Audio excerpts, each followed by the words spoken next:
Bonjour à toutes et à tous pour ce troisième webinaire en français, ce 18 juin, un bel appel. Alors, pour ceux qui ne connaissent pas encore les webinaires, le but des webinaires, c'est de présenter les nouvelles fonctionnalités qu'on offre au sein du logiciel et qui ont été développées récemment. Alors moi, je m'appelle Lucas, je suis ici avec ma collègue Delphine. Bonjour. Et pour ce webinaire, on va utiliser pour la première fois donc en français un outil pour vous permettre d'interagir avec nous. Ça va nous permettre, nous, de vous d'offrir des sondages et à vous de poser des questions pendant le webinaire. Alors pour ça, on va utiliser donc Slido. Vous voyez ici sur la première slide que je n'ai pas mis, que vous pouvez donc aller sur slido.com et entrer le code terraindex.fr, soit utiliser le lien qui a été envoyé directement dans le mail pour participer à ce webinaire. Et sinon, vous pouvez aussi... Est-ce qu'il a bien affiché le code QR qui apparaît maintenant à l'écran? Donc trois façons pour vous de participer. Alors, revenons à la présentation.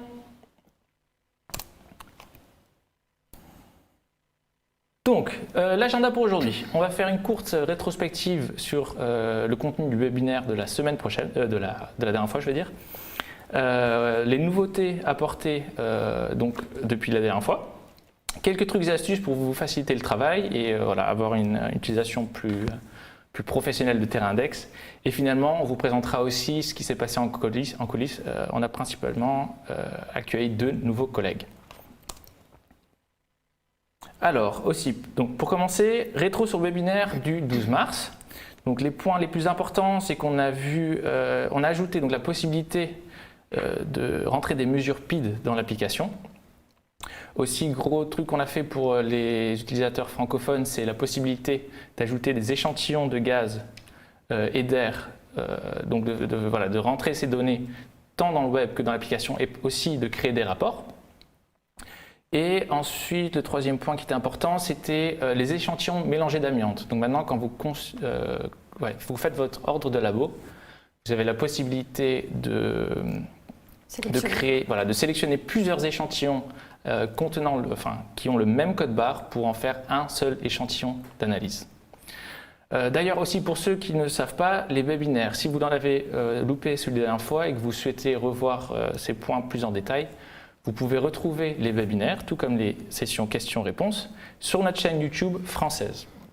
Vous trouverez en plus de ces sessions questions-réponses et de ces webinaires, certaines vidéos qui expliquent l'utilisation du logiciel, ainsi que une petite rubrique que Delphine a commencé il n'y a pas longtemps, c'est donc l'explication des trucs et astuces, mais en vidéo. On y reviendra tout à l'heure.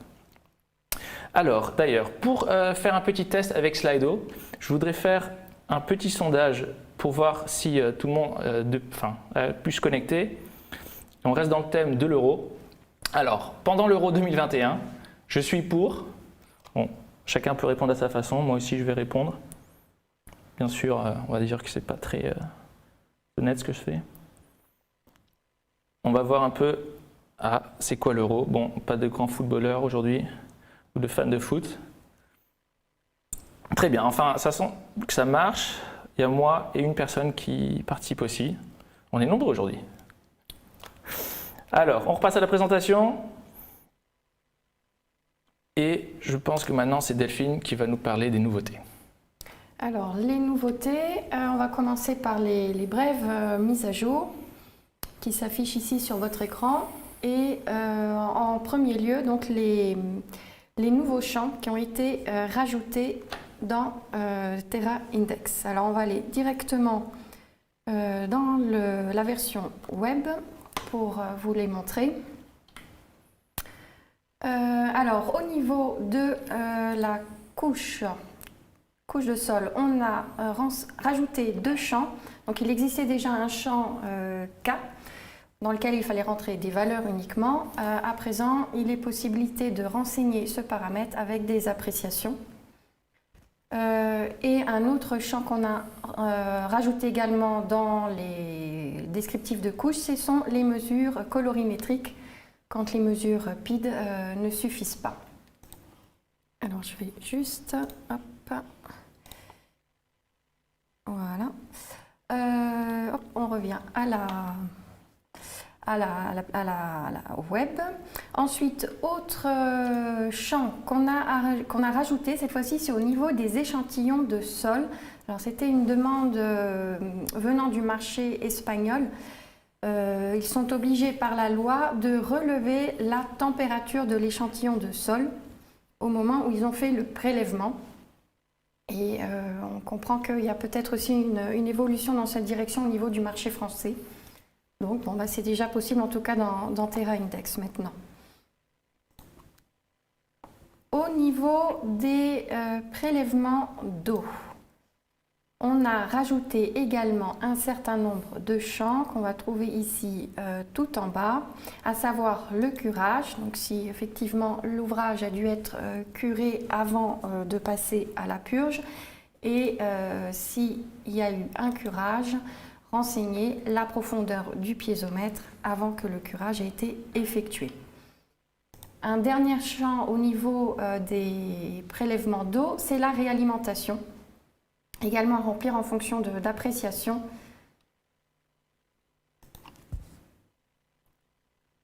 Voilà. Et ensuite, ça va concerner des champs qui se trouvent dans l'application, puisque ça va être au niveau des séries pour le prélèvement d'eau. Donc il était possible jusqu'à présent de renseigner la turbidité en valeur NTU. Maintenant, il est possible également de renseigner la turbidité avec des appréciations, donc également dans les séries.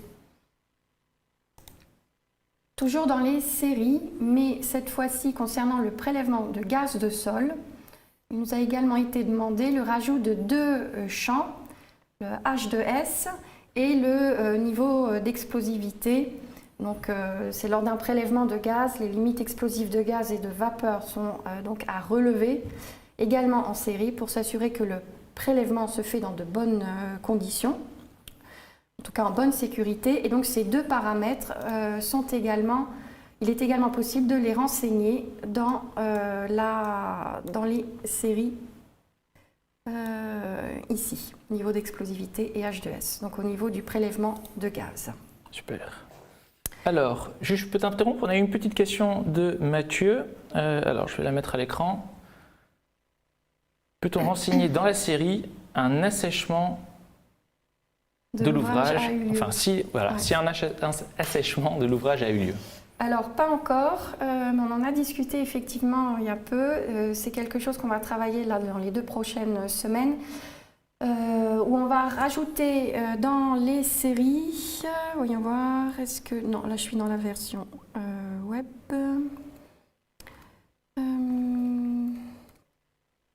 Voilà. Dans les séries, donc effectivement, rajouter au niveau de l'eau un champ, alors ce ne sera pas un champ remarque, mais ce sera un champ tout simplement assèchement, oui ou non, comme on fait déjà avec l'irisation ou... oui. Donc ce sera oui ou non. Très bien, merci Mathieu pour ta question. Alors on va continuer. Hop, donc ça on vient de voir. Oui, composants spéciaux. Alors c'est une petite mise à jour, mais jusqu'à présent on était limité dans le nombre de composants spéciaux qu'on pouvait ajouter dans le descriptif des couches. C'était limité jusqu'à 5, on l'a repoussé à 7 composants. Donc ça, c'est quelque chose qui était déjà disponible depuis quelques temps. Par contre, au niveau des rapports, la limite restait toujours à 5 composants. Donc maintenant, les rapports ont été mis à jour. Et donc, si vous avez renseigné plus de 5 composants spéciaux, vous pourrez les retrouver maintenant dans tous les rapports. Donc si jamais vous voyez qu'il manque quand même le 6e ou le 7e composant, n'hésitez pas à revenir vers nous pour nous le faire savoir, toujours via service@terraindex.com. Ensuite, autre petite nouveauté, ce sont au niveau également des rapports. Donc jusqu'à présent, il est possible d'émettre un rapport par projet. Il y a maintenant la possibilité d'émettre plusieurs rapports en une seule fois. Et quand je dis plusieurs rapports, c'est... Pardon, c'était moi. Oui. Quand je dis plusieurs rapports, ça va être un rapport par échantillon ou par point de mesure. Donc si vous sélectionnez plusieurs points de mesure, on va pouvoir les générer, si c'est des rapports Word, donc un rapport Word par point de mesure, et ils seront donc à télécharger dans un fichier zip. Par contre, ça c'est une fonctionnalité qui doit être activée individuellement. Ce n'est pas quelque chose qu'on peut mettre en générique. Donc si vous êtes intéressé, là encore, contactez service@terraindex.com pour qu'on puisse rendre cette fonctionnalité possible dans votre environnement.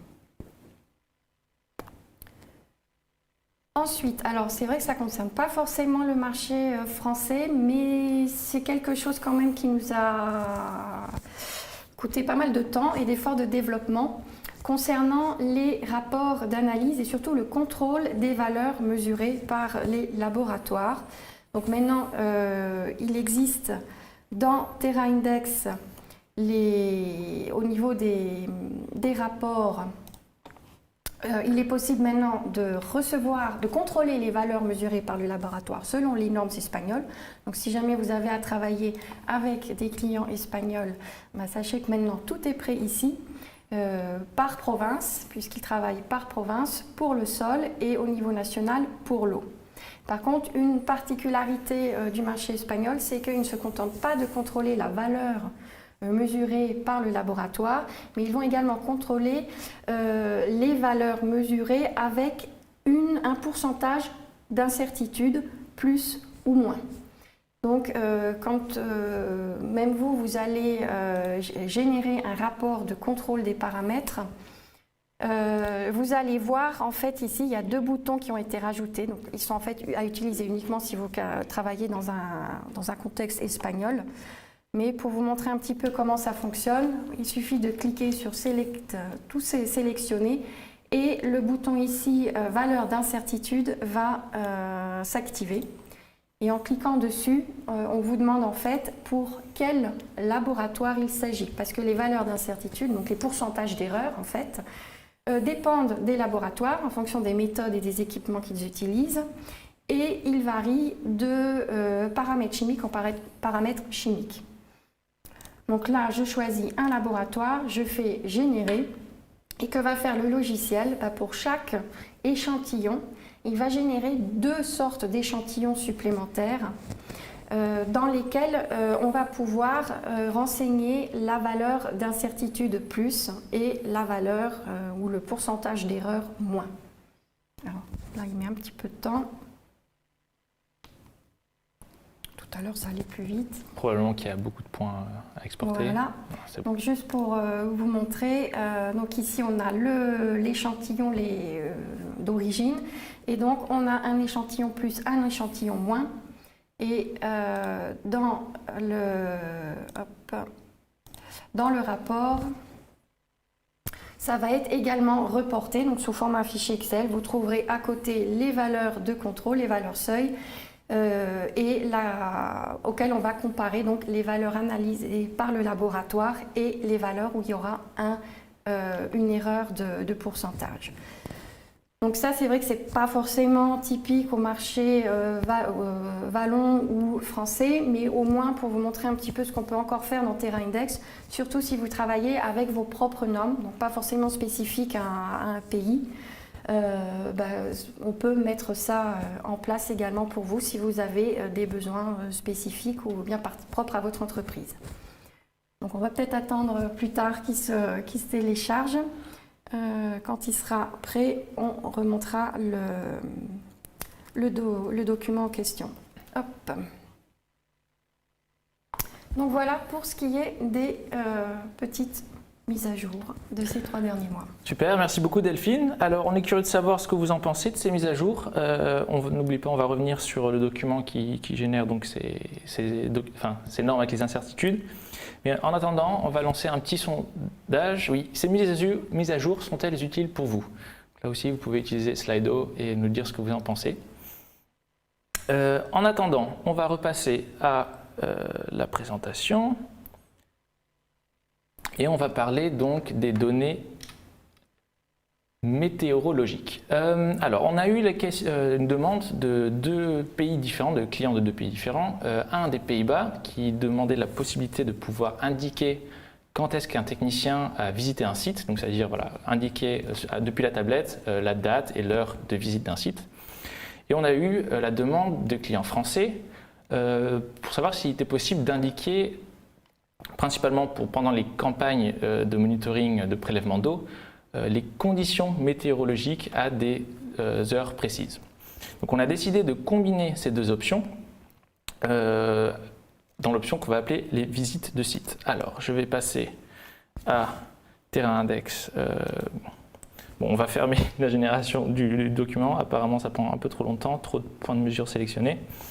Et je vais vous montrer comment indiquer une visite de site. Alors d'ailleurs, je vais faire ça d'abord dans l'application elle-même. Tu cliques ici. Hop. Super, merci beaucoup. Alors, visite de site. On est donc ici dans l'application sur un point de mesure. Et j'ai en bas à droite ce nouveau bouton qui s'appelle Location Visit. Bon, on va encore le traduire bien sûr. Et ça m'ouvre donc un écran avec ces tableaux. Donc ici, on voit les horaires de visite et les conditions météorologiques. Donc ça, ce sont les visites qui ont déjà été saisies. Et en bas, je vais pouvoir saisir une nouvelle visite ainsi que les conditions météorologiques à cet instant. Alors, je peux saisir donc la date, par défaut la date d'aujourd'hui. Ensuite, l'heure, par défaut aussi l'heure actuelle. Alors faites attention, non d'ailleurs je vois qu'il y a 2 heures de différence, ça doit être un problème avec l'ordinateur de Delphine. Faites attention, donc c'est un champ, mais il faut entrer les données, l'heure et la date de façon différente. Ensuite, je peux saisir la température de l'air, la pression atmosphérique, bon ça c'est peut-être un peu beaucoup, taux d'humidité. Bon pareil, direction du vent en degrés par rapport au nord. On a aussi la direction du vent donc avec les points cardinaux qui peut parfois être plus intuitive, la force du vent et finalement donc un champ de texte libre où je vais pouvoir indiquer les conditions météorologiques.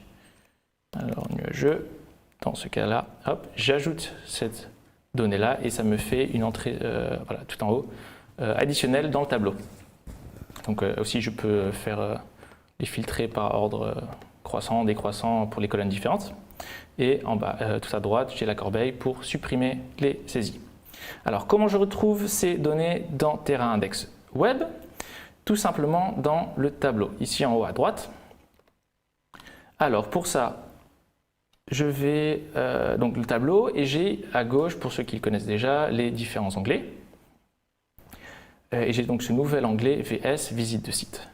C'est ici que je vais retrouver les mêmes données que celles que j'ai saisies dans l'application Terrain Index. Je vais donc pouvoir aussi les filtrer. Les tableaux sont faits comme dans les autres tableaux d'ailleurs, dans le mode tableau, c'est-à-dire que je peux changer l'ordre des colonnes, je peux filtrer sur les grouper par ordre que je veux, et ajouter des entrées, faire une sélection multiple, supprimer, et je peux aussi exporter vers Excel. Donc sachez que quand j'exporte ces données-là vers un tableau Excel, il maintient l'ordre et l'affichage des colonnes telles que je les vois dans Terrain Index. Donc ça peut être utile pour générer des rapports. Très bien, alors on est curieux de savoir ce que vous en pensez de cette option pour indiquer les visites de site et les données météorologiques. Donc là encore, petit sondage. Faites-nous part de votre avis et on verra ce qu'on peut en faire. Super, ah content, ça fait plaisir à voir. Alors, en attendant, on va repasser à la présentation, les données météorologiques et donc petite mise à jour qui peut être sympa, enfin surtout qui facilite un peu le travail, c'est les couches de cartes regroupées. Pour ça, je vais passer à Terrain Index Web et je vais aller donc dans la carte au sommet de mes points de mesure. Donc vous le sachiez déjà, j'imagine, en bas à gauche, j'ai la possibilité d'afficher toutes les couches de cartes disponibles. Et avant, donc c'était une longue liste qui devenait un peu difficile à gérer. Donc ce qu'on a fait, c'est on a décidé de les regrouper par type, enfin par pays. Donc on a une carte et vous pouvez donc ouvrir les différentes couches en cliquant dessus. Surtout qu'on a rajouté des menus déroulants pour ne pas les avoir à afficher en vrac. Tout à fait. Donc c'est plus, on s'y retrouve plus facilement. On a aussi, donc pour pouvoir bien gérer cette nouvelle fonction, on a ajouté le petit logo avec l'œil qui vous indique donc quand une couche de carte est sélectionnée dans le menu déroulant. À partir du moment où je l'enlève, il disparaît. Comme ça, ça vous permet d'avoir un aperçu un peu plus rapide des couches de cartes sélectionnées. Les données de projet, elles, sont toujours ouvertes, parce qu'on part du principe que c'est des données importantes et que vous avez toujours besoin de les voir. Très bien. Alors, on va repasser à... Ça, c'était pour la... Je me perds un peu dans la présentation. Voilà, les couches de cartes. Très bien. Et on va passer maintenant à la signature du préleveur. Oui. Donc, la signature du préleveur, c'était suite à la demande dans la législation. Utilisateurs wallons. Voilà, la demande des utilisateurs wallons qui, pour répondre principalement à un changement de législation, où en plus de devoir donc valider un forage, ils ont par la suite, lors des campagnes de prélèvement, l'obligation de valider les prélèvements eux-mêmes, donc prélèvement d'eau et de gaz. Alors, comment faire? On va dans Terrain Index App, hop, et je vais prendre un échantillon d'eau. Donc là, j'ai un point de mesure, un ouvrage, et j'ai des échantillons d'eau indiqués ici. Donc on a la case qu'on connaissait déjà validée. Avant, on avait uniquement la possibilité d'indiquer oui ou non. Maintenant, on a donc deux options différentes, supplémentaires, je veux dire. L'option approuvée par le foreur et l'option approuvée par le technicien. Donc je vais pouvoir sélectionner approuvé par le technicien. Donc ça veut dire que c'est un échantillon que je vais vouloir valider. Donc je peux faire ça pendant que je fais ma campagne sur le site. Et une fois que je retourne donc, dans l'aperçu des points de mesure, j'ai ici un nouveau bouton tout en bas à gauche, signature du préleveur. Alors ce bouton marche de la même façon que celui pour signature du foreur, c'est-à-dire que je vais cliquer dessus. Il va me donner un récapitulatif du nombre d'échantillons d'eau et d'air qui sont prêts à être validés et à être signés. Et je vais pouvoir indiquer ma signature. J'accepte et donc ça synchronise les données. Donc au moment où je renvoie les données vers Terrain Index Web, ces données seront aussi incluses dans les rapports. Alors oui, c'est la prochaine étape. Ça va être bientôt inclus dans les rapports d'ici la fin du mois. C'est déjà inclus dans certains rapports, dont le prochain dont on va parler. Mais l'objectif, c'est effectivement que ça apparaisse dans les rapports et les profils de forage. Bon, alors là aussi, on est curieux pour les wallons qui nous regardent. Est-ce que c'est une fonction qui vous est utile? Enfin, qui correspond à ce que vous aviez demandé. Est-ce que voilà, vous allez vous en servir ou est-ce qu'on est encore un peu à côté de la plaque? Dites-le nous. Comment ça encore? Non. Encore, on est à côté de la plaque. Alors, pardon, par contre, je n'avais pas mis le sondage. On va repasser à la présentation. En attendant. Alors, la présentation, donc vous venez de voir la signature du préleveur. Et on va passer à un dernière nouveauté concernant à nouveau les rapports. Pareil, c'était une demande qui venait des utilisateurs wallons. Donc, on va aller dans la version web. Donc, parce que pour caractériser correctement une eau souterraine, il faut s'assurer que l'échantillon prélevé provient directement de l'aquifère. Parce que si c'est une eau qui a séjourné trop longtemps dans le puits, les propriétés physico-chimiques peuvent être fortement modifiées. D'où, comme vous le savez, le fait de faire des purges. Et les autorités wallonnes exigent un rapport de pompage. Et ce rapport de pompage est à présent disponible dans Terrain Index. Donc si je choisis un point de mesure, hop, un échantillon ou un prélèvement. Voilà. Alors, j'ai pas pris le bon parce que tout n'a pas été renseigné, mais voilà, en tout cas, on a repris exactement le même layout qu'utilisent les autorités wallonnes. Et si les informations ici sont bien renseignées, on les retrouvera dans le rapport sous ce format-là. Et du coup, je peux peut-être en profiter pour montrer, voyons voir, non. Si j'ai le rapport oui, voilà, de sol concernant les valeurs d'incertitude, pour vous montrer à quoi ça ressemble. Donc là, on a ici les valeurs normes. Donc comme vous voyez, on peut faire des comparaisons dans un même fichier avec plusieurs valeurs de seuil. Et à côté, donc, on aura pour les différents échantillons la valeur originelle mesurée par le laboratoire. Et ici, ce sont les valeurs augmentées ou diminuées du pourcentage d'erreur qui est fourni par le laboratoire pour les différents paramètres. Voilà. Et on va pouvoir revenir donc à notre présentation.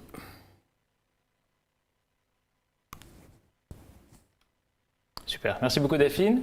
Alors, les trucs et astuces, ça aussi tu vas nous en dire plus? Oui, alors les trucs et astuces, c'est vrai que pendant le précédent webinaire, on avait présenté Terrapedia. Donc il s'agit d'un wiki entièrement dédié aux utilisateurs de TerraIndex qui peut servir comme lexique pour les différents champs présents dans TerraIndex, mais qui constitue également un recueil d'informations sur les normes et indications qui concernent l'étude de sol.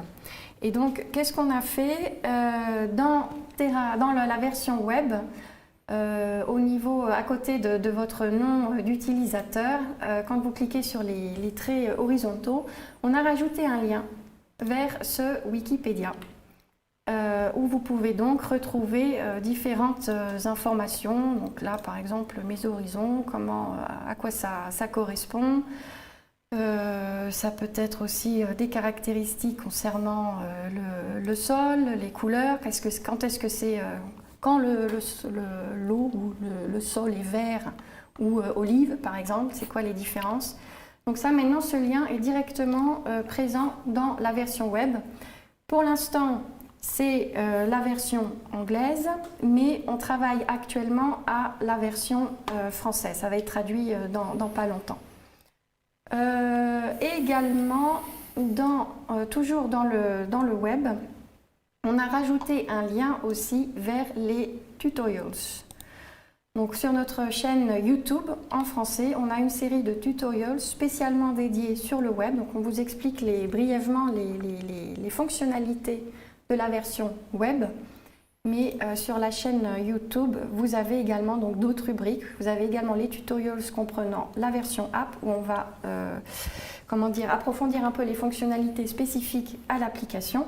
Vous pouvez retrouver également nos séances des questions-réponses, les derniers webinaires et on a rajouté encore une rubrique trucs et astuces où il s'agit en fait de répondre à des questions récurrentes des utilisateurs. Ce sont des questions bien spécifiques qui ne sont pas assez, on va dire, importantes pour pouvoir occuper toute une séance de questions-réponses. Mais donc, on va les retrouver dans cette rubrique. Donc, pour l'instant, il y a une vidéo, mais ça va être alimenté. Donc, dans Trucs et astuces, par exemple, on répond à comment bien utiliser les surfaces de référence dans TerraIndex pour faire en sorte qu'on n'ait pas, que la coupe de fourrage ne soit pas bancale, par exemple.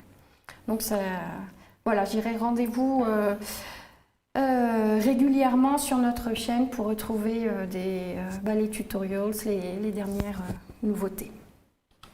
Super, merci beaucoup Delphine. Alors, on va parler maintenant de la séance questions-réponses. Donc, ça c'est une séance qu'on a mis en place, on en a déjà fait 2 maintenant je pense. 3, on a déjà fait 3. Déjà fait 3, donc l'idée c'est de vous permettre de poser des questions plus spécifiques à l'utilisation que vous faites vous de TerraIndex pour votre travail et à nous de répondre et de voir un peu les détails.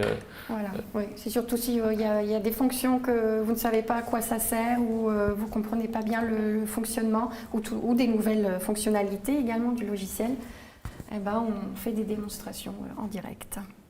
Très bien. Alors, et pour ça, donc, on utilise maintenant aussi Slido. Ça va vous permettre donc, de poser des questions en avance. Avant, on le faisait par mail. Le problème avec ça, c'est que vous n'aviez pas la possibilité de voir les questions posées par les autres participants. Maintenant, avec Slido, donc, on ouvre un événement, on le planifie à l'avance. Vous avez la possibilité d'aller sur Slido, de poser vos questions et de voir les questions des autres. Et aussi, lorsqu'une question vous plaît, de voter pour elle. Comme ça, nous, on va pouvoir voir facilement quelles questions on va devoir aborder en premier. Alors, nous, on est aussi curieux de savoir la date qu'est-ce qui vous conviendrait pour la date de la prochaine séance? Oui, parce qu'actuellement, l'idée, c'est de faire une séance de questions-réponses tous les mois. Avec l'été qui arrive, est-ce que ça vaut le coup de faire une séance encore au mois de juillet ou Où est-ce qu'on va on se revoit après on se les revoit en vacances. septembre. Voilà. Alors pour ça, on a aussi un petit sondage. Donc 2 options seulement. Quel moment convient le mieux pour la prochaine session des questions-réponses? Faites-nous savoir et on ajustera en fonction. Voilà. Donc en attendant, on peut revenir à la présentation et on va passer donc, au service client. Donc voilà, certains de nos clients ont choisi d'avoir un système avec des référents pour voilà, les utilisateurs, on va dire, vraiment de terrain ou qui ont moins d'expertise avec le logiciel peuvent donc poser leurs questions aux référents et les référents, si eux ne s'en sortent pas, viennent vers nous. Mais il peut y avoir des cas d'urgence. Mais exactement, il peut y avoir des cas d'urgence. Donc dans ce cas-là, n'hésitez surtout pas à envoyer vos questions ou à nous joindre aux adresses mail suivantes, donc service@terraindex.com et si possible, donc mettez Delphine en copie. Et on vous répondra le plus vite possible, bien sûr. Voilà. Et en français. En français. Exactement. Ouais. Service assistant, jusqu'à présent, on est plutôt assez rapide sur les questions. Donc, n'hésitez pas à nous solliciter. Et ensuite, on passe à ce qui s'est passé en coulisses. Oui, on a accueilli donc 2 nouveaux collègues, Richard et Yuri. Richard, lui, est un jeune développeur qui va s'occuper donc principalement de la maintenance et de la mise à jour de l'application et TerraIndex, donc tant web que tablette, afin que les développeurs qui, eux, sont ici avec nous depuis plus longtemps puissent focaliser leurs efforts sur voilà, le développement de la nouvelle application sur laquelle on a commencé il y a environ 6 mois. Et on a accueilli aussi Yuri, donc lui n'est pas un développeur, il est Scrum Master, donc lui se focalise uniquement sur les processus au sein de l'équipe de développement. Donc l'idée c'est voilà, de voir où est-ce que ça bloque, comment on peut améliorer nos processus pour justement répondre plus vite et de façon plus efficace aux besoins de nos utilisateurs. Alors on arrive à la fin de ce webinaire. Le prochain webinaire, on l'a prévu pour le 17 septembre 2021, bien sûr, à 15 h. Mais tout ça, ce n'est qu'une indication parce qu'on voudrait quand même savoir ce qui vous convient le mieux, vous, niveau créneau, plage horaire pour ces webinaires. Normalement, on les fait le vendredi matin. Là, on les fait le vendredi après-midi. Ça change niveau température, c'est vrai que ce n'est pas la même. Mais pour vous, ce qui nous intéresse, voilà, c'est de savoir qu'est-ce qui, pour vous, est le plus avantageux. Alors, on va lancer un autre petit sondage. Vous allez pouvoir, voilà, on a mis tous les jours de la semaine sauf le mercredi, puisque c'est le jour où Delphine ne travaille pas. Et ça nous permettra voilà, de savoir quand est-ce que quel créneau horaire de la semaine vous convient le mieux. Donc je vais laisser ce sondage ouvert et on va revenir. Pour le reste aussi, on est très curieux de savoir ce que vous en pensez, vous, de ces webinaires. Donc n'hésitez pas à nous faire part de vos impressions par mail, soit par Slido aussi, bien sûr. Parce que pour ça, on a aussi un autre petit sondage, mais que je vais mettre à la fin de l'événement. Comme ça, ça vous permet de répondre peut-être un peu plus encore, pour ceux qui ne l'ont pas fait, pour savoir quel créneau convient le mieux pour les webinaires. Alors, ça en est tout pour aujourd'hui. Merci, merci beaucoup pour votre participation. Et si on ne se revoit pas d'ici là, on vous souhaite de très bonnes très bonnes vacances. Très bonnes vacances d'été. Profitez-en bien. Donc, et puis à la rentrée. Voilà. Merci pour votre participation et à la prochaine fois. Au revoir.